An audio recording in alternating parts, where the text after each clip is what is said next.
Hello students, today we shall talk about major painters of realism in the late 19th century. Our chief objectives in this module are to understand the works of Daumier and Courbet. The module obviously includes introduction. Arnaud Daumier 1808 to 1879. Gustave Courbet 1819 to 77. Introduction. If Romanticism was personal, emotional and occasionally spiritual, Realism was objective and down to earth. Realist painters and sculptors sought to convey not grandeur or even beauty, but rather a commonplace in all its ordinariness.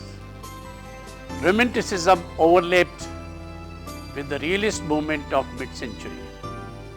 Delacroix lived till 1863. Romanticism lived with him. The realist artist arose from 1830s towards. Ingres also survived, and his neoclassical influences were still felt right into 1860s.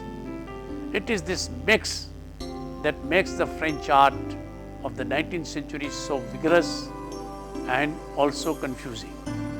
The main schools of realism during the 19th century included the English figurative school, the French school led by Gustave Courbet, the Russian school led by Ilya Repin, the German school led by Adolf von Mengele, and the American school led by Thomas Atkins. In addition, numerous artists produced paintings in the realist style, including the romantic Theodore Géricault, notably his asylum portraits, the impressionist Edgar Degas, notably his ballet pictures. These artists were born at the close of heroic age. In their youth, they saw the breakdown of a common language of classicism, the dissipation of revolutionary idealism, and the growing division between artist and public. In their maturity, they saw the abandonment of Enlightenment principle and widespread accommodation of authoritarianism. At the end of their lives, they beheld the promise and threat of communist insurrection and the complete collapse of a bourgeois public sphere. Together, all of this convinced the artists and writers of the mid-century that they were living through a cultural rupture of unprecedented dimension. The name given for that broad approach of change was modernity, which we will come to later. And the name for that specific post-romantic generation was realist. I am not only a socialist, Courbet wrote provocatively to a newspaper in 1851, but a Democrat and a Republican as well, in a word, a partisan of all the revolution and above all, a realist. For realist means a sincere lover of the honest truth. Inspired by Marx's words about how bourgeoisie has turned all interesting professions, physician, the lawyer, the priest, the poet, the man of science into paid labor. Realist art talked about the depressing result of humankind, of the uninterrupted disturbance of all social conditions. as seen in Daumier's The Third Class Carriage, painted in 1862. Millet's Gleaners, 1857, and Courbet's Stonebreakers, 1850. Honore Daumier, 1808 and 1879. He is the most known for his lithographic work in newspapers, attacking social injustice, intellectual pretentiousness, satirizing government officials and the manners of the bourgeoisie. In journals such as La Caricature, L.E. Sivre. He also worked as a sculptor and printer. While his prints and works on paper, including 4,000 lithographs, were always regarded as valuable visual chronicles of the political and social history of this day, his oil painting, executed in the style of French realism, was largely unappreciated, at least during his time. Now his paintings are held in high esteem. In this lithograph, the hero is the lithographic typographer who stands firm on his ground with clenched fists. On the rocky terrain is written freedom of the press. In the background are two sets of people, members of the bourgeoisie, feebly brandishing an umbrella. On the left, and the dethroned and crownless figure of fainted Charles X receives ineffectual aid from two other monarchs on the right. It obviously is saying that the press is the most important voice and group today. In depicting the masquerade in the Rue Transnonain, was part of the April 1834 riots in Paris. Daumier undertook a very bold step. In the 19th century, French political caricature was heavily censored. When the workers killed a soldier in a demonstration, they in response killed everyone in the building. The moment shown by the Daumier is the bloody aftermath of the event. A family disturbed from their sleep and then murdered. The wife lies in the shadows of the left, her husband in the center of the room, and an elderly man to the right. It takes a few minutes for the viewer to realize that under the central figure's back, there are also the bloody head and arms of a murdered child. Daumier was known for his biting caricatures and social commentary in print form. But this image is one of the most powerful. This lithograph has also been discussed in Module 25. His caricatures had such a great impact that France actually passed a law limiting freedom of the press to verbal rather than pictorial expression in 1835. Gargantua is a good-natured giant in French folklore.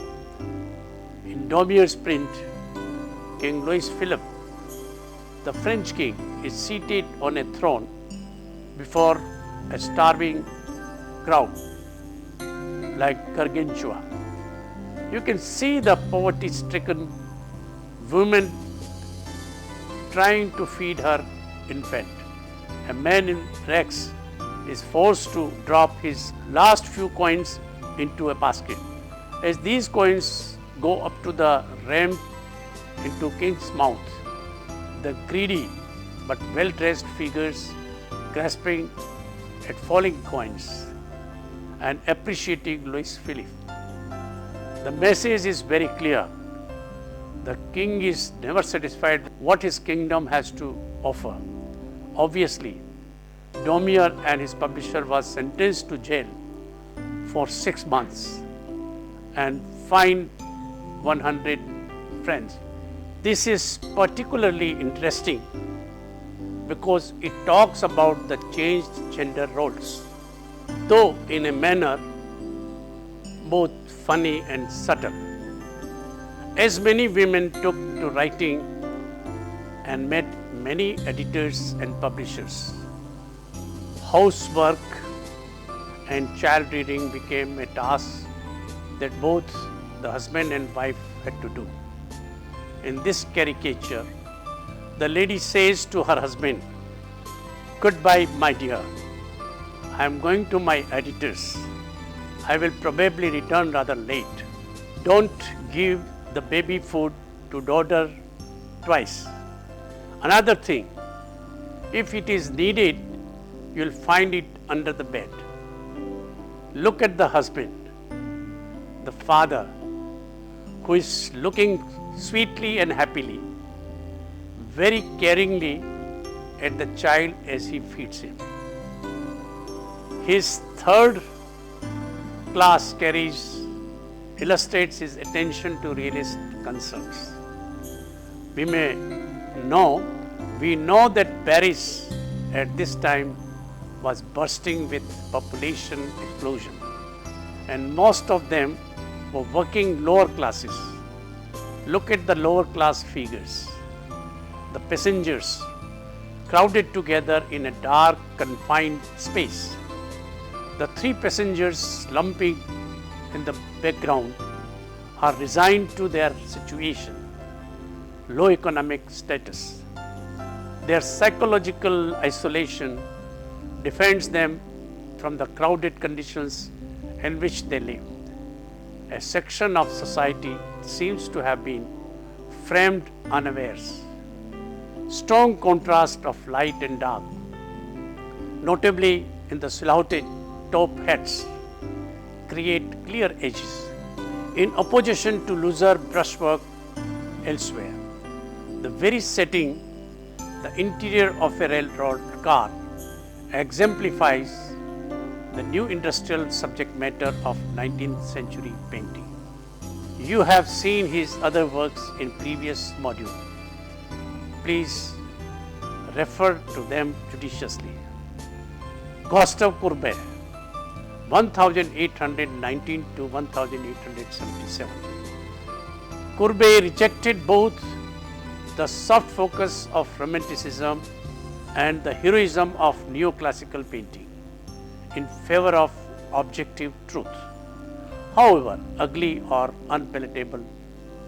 Indeed, for Courbet, art was not just about painting pretty pictures, but rather about depicting the irregularities of nature in all its beauty and harshness. By depicting such everyday naturalism, he rejected the conventions set by French Academy and the Paris Salon, but raised the art of genre painting to the level it had been previously occupied under Dutch realism. Also includes still lives, landscapes, portraiture, female nudes, and animal pictures. Closely associated with other realists such as Honore Daumier, 1808 to 1879, and the Jean-Francois Millet, 1814 to 1875.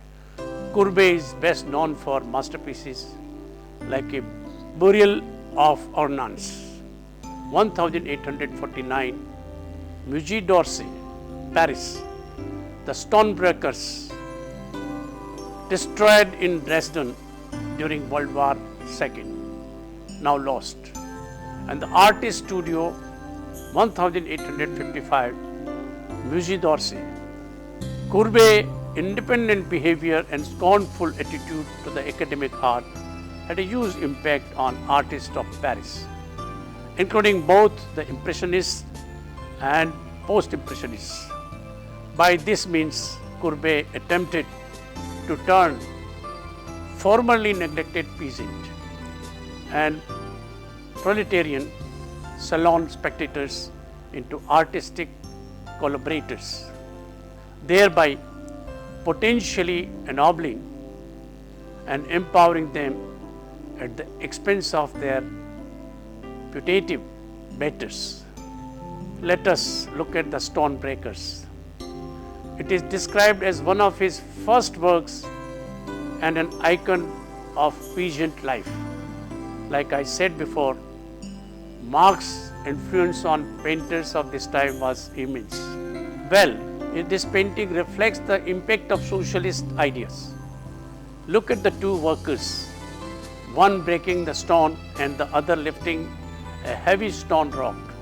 While it reminds us of a simple age in the romantic vein, it also shows the mindless, repetitive character of the physical labor born of poverty. The characters' faces are lost under the head or is turned away, showing their class rather than individuality.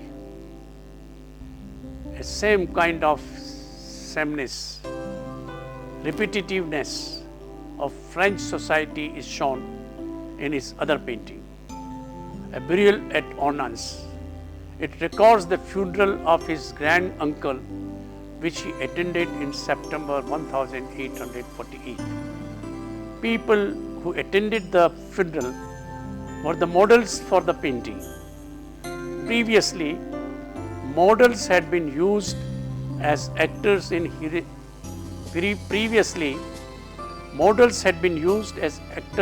historical narratives. But in Burial, Courbet said he had painted the very people who had been present at the interment. All the townspeople. The result is a realistic presentation of them and of life in Ornans. It feels unedited, a transcript of life in Ornans. It also reflects the deep attachment of the French people to their individual regions. I have a feeling of my country in a bigger country. However, because all the characters are shown is the exact way as the other, it is in a way also showing that none of the nostalgia matters. Look at the female mourners on the right, a circle formed by male relatives, a group of beadles, local officials in red, and a priest frames the newly dug grave, while churchmen occupy the far left, all making no theatrical gestures of grief, and their faces seemed more caricatured than ennobled.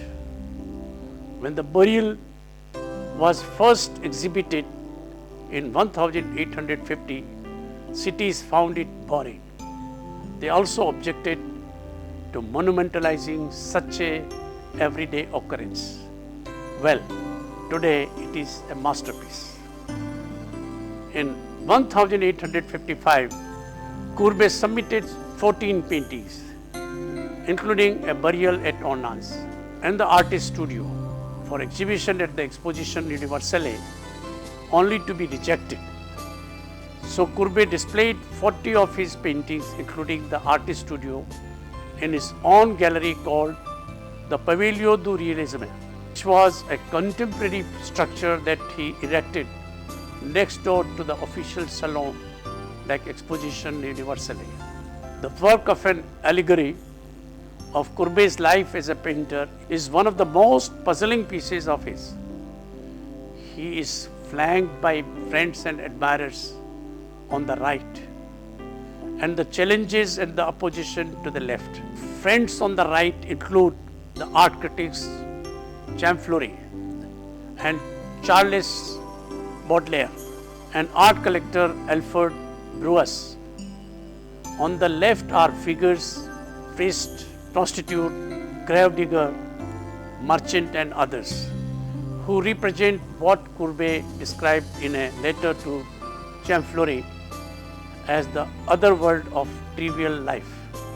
The people, misery, poverty, wealth, the exploited and the exploiters, the people who live off death. Both the small boy and the female nude model are admiring at the magical realism that he has painted. Let us look at some more of his other works.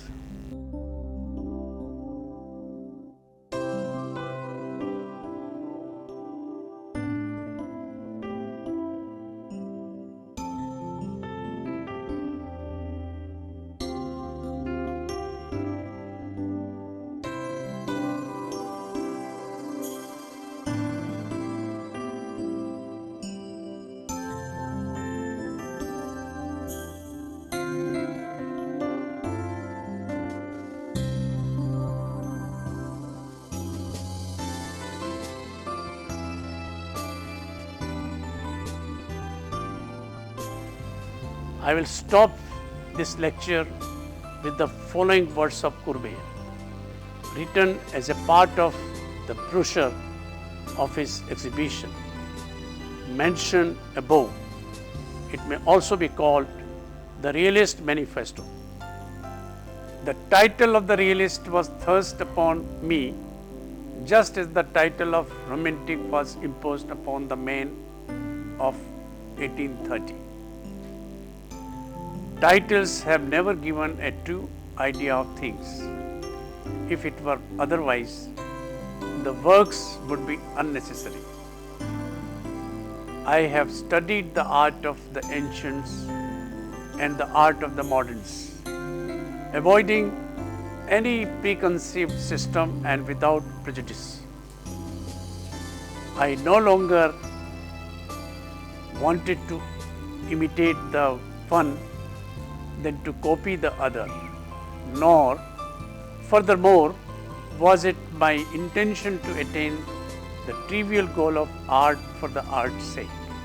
Now, I simply wanted to draw forth from a complete acquaintance with tradition, the reason and the independent consciousness of my own individuality, to know the order to do. That was my idea, to be in a position to translate the customs, the ideas, the appearance of my time, according to my own estimation, to be not only a painter, but a man as well. In short, to create living art, this is my goal.